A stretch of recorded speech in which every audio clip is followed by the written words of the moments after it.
Alan Kay, ¿para cuándo? Déjame cambio de vista. Alan Kay no estoy seguro todavía, porque todavía tengo que hablar de Redux y de React Redux y de cómo se compara React Redux con Redux Thongs y con Redux Sagas. ¿Por qué Alan Kay?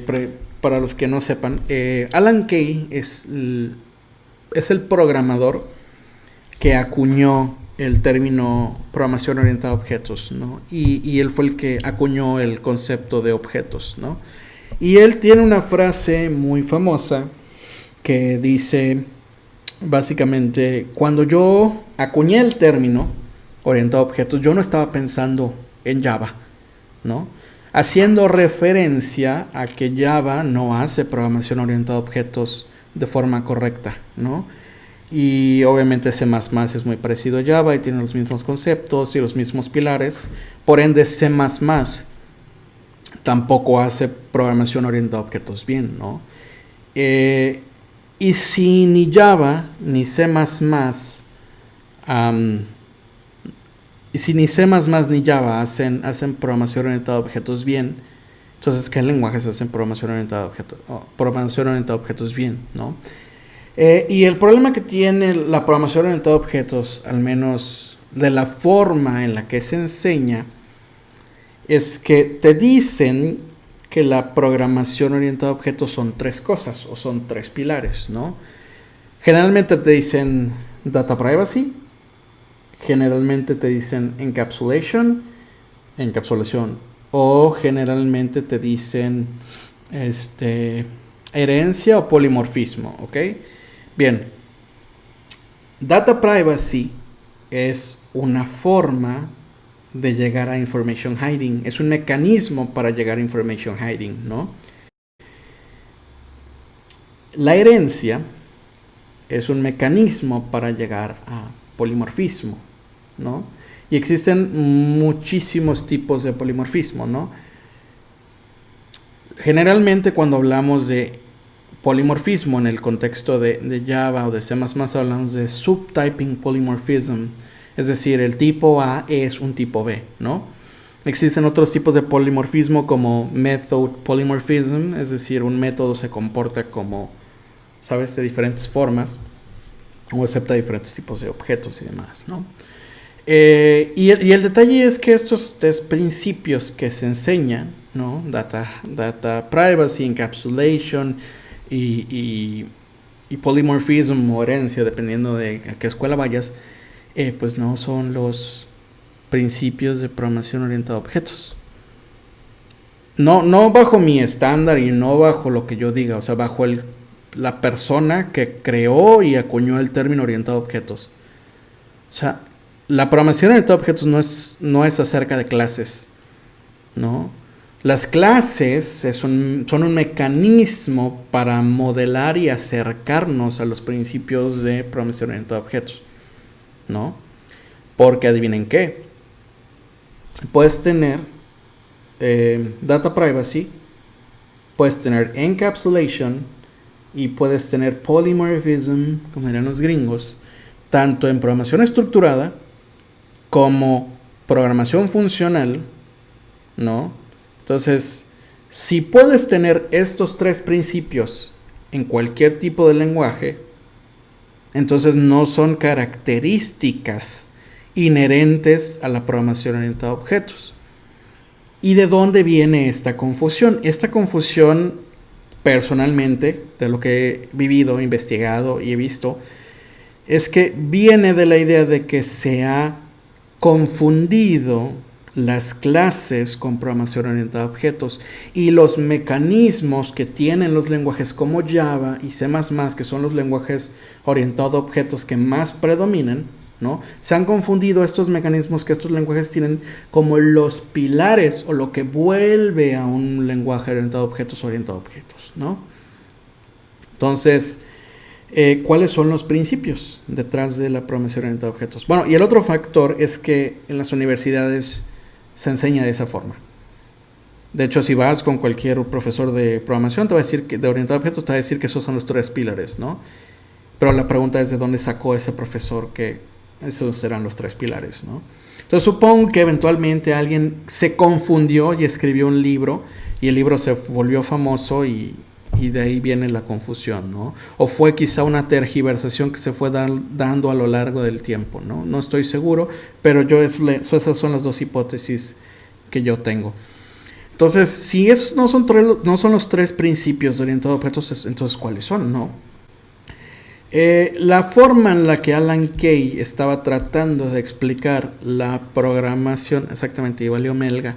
La forma en la que Alan Kay estaba intentando explicar la programación orientada a objetos era usando la analogía de unas células, ¿ok? Las células, porque Alan Kay me parece que tiene un background de biólogo, me parece, no estoy seguro, no me hagan caso, don't at me, don't quote me, ¿no? Y la analogía era, tú tienes células, ¿ok? Estas células tienen un estado interno, ¿no? ¿Ok? Ese estado interno es una black box abstraction. Y la única forma en la que tú interactúas con esta célula, con estos objetos, es a través de message passing, ¿ok? Tú lo que haces es pasar mensajes de un objeto al otro, ¿no? Y básicamente esa es la analogía, ¿no? O sea, hay 3 principios. No recuerdo bien el nombre de los otros 2. Pero aquí tengo el artículo a la mano de Eric Elliott donde habla de este tema. Él le llama el mop el trapeador, porque él dice que la programación orientada a objetos hoy en día es un gran desastre, ¿no? Entonces él plantea que vamos a limpiar este desastre con un trapeador. Entonces le ponen las siglas de MOP, ¿no? De hecho aquí hay otra cita de Alan Kay, ¿no? Lamento mucho que hace mucho tiempo yo haya acuñado el término objetos, ¿no? Para este tópico o este comportamiento o este tema en particular. Porque hace que la gente se fije en los pequeños detalles en lugar de ver el panorama, ¿no? La idea detrás de orientado a objetos es message passing. Ok, entonces los 3 conceptos que supuestamente son los verdaderos principios de orientado a objetos o los verdaderos pilares de orientado a objetos de acuerdo con Alan Kay son message passing, o sea, enviar mensajes entre células, entre objetos, encapsulation, ¿no? Y dynamic binding, ¿ok? Dynamic binding. ¿Qué rayos es dynamic binding? Si ustedes han usado this en JavaScript, están usando dynamic binding. Entonces, esos son los 3 principios, ¿no? Message passaging, encapsulation, dynamic binding, ¿no? Algo que también he escuchado mucha gente que habla de que JavaScript, por ejemplo, no tiene programación orientada a objetos de verdad o no sigue la programación orientada a objetos de verdad, es el hecho de que la gente cree que los prototipos son raros o cree que los prototipos no son programación orientada a objetos de verdad. Y es algo que yo ya he explicado anteriormente, ¿no? Existen 2 familias principales de programación orientada a objetos. La primera está basada en clases, PHP, C++, Java, Objective-C no, porque eso está basado en protocolos, me parece, ¿no? Pero nombra cualquier lenguaje orientado a objetos moderno, Ruby, Python tiene clases, ¿no? Y está la otra familia, que es la familia basada en prototipos. Tenemos lenguajes como Self, tenemos lenguajes como Lua, tenemos lenguajes como JavaScript, ¿no? Y estas 2 familias responden a necesidades completamente diferentes, ¿no? De hecho, tiene mucha lógica el dynamic binding para eso, porque facilita la herencia, facilita el polimorfismo más que la herencia, porque la herencia es una forma de obtener polimorfismo, pero hay muchísimas formas de obtener polimorfismo. Una es obviamente doctyping, la otra es a través de subtyping, ¿no? Y la otra es a través de dynamic binding. True that. No lo había visto de esa forma. Y la gente se ofende, o sea, lo he visto que la gente se ofende, ¿no? Y no se ofenda porque les diga que lo que ellos creen que saben está mal, sino la forma en la que se los dices, ¿no? Si tú llegas y les dices, pues mira, tú que haces Java no haces verdadera programación orientada a objetos y estás mal y gastaste 4 años en la universidad aprendiendo cosas que están mal, obviamente se van a enojar, ¿no? Entonces, por favor, no hagan eso, ¿no? Y la programación basada en prototipos y basada en clases atienden a necesidades completamente diferentes, ¿no? Mucha gente no entiende por qué necesitamos prototipos en JavaScript. Hoy en día ya no los necesitamos porque realmente era una necesidad de hardware. Es decir, cuando tú tienes una clase y creas una instancia, ¿ok? Creas una instancia, tú tienes internamente campos, ¿no? Y estos campos ocupan un espacio en memoria. Tienes el nombre, el apellido, ¿no?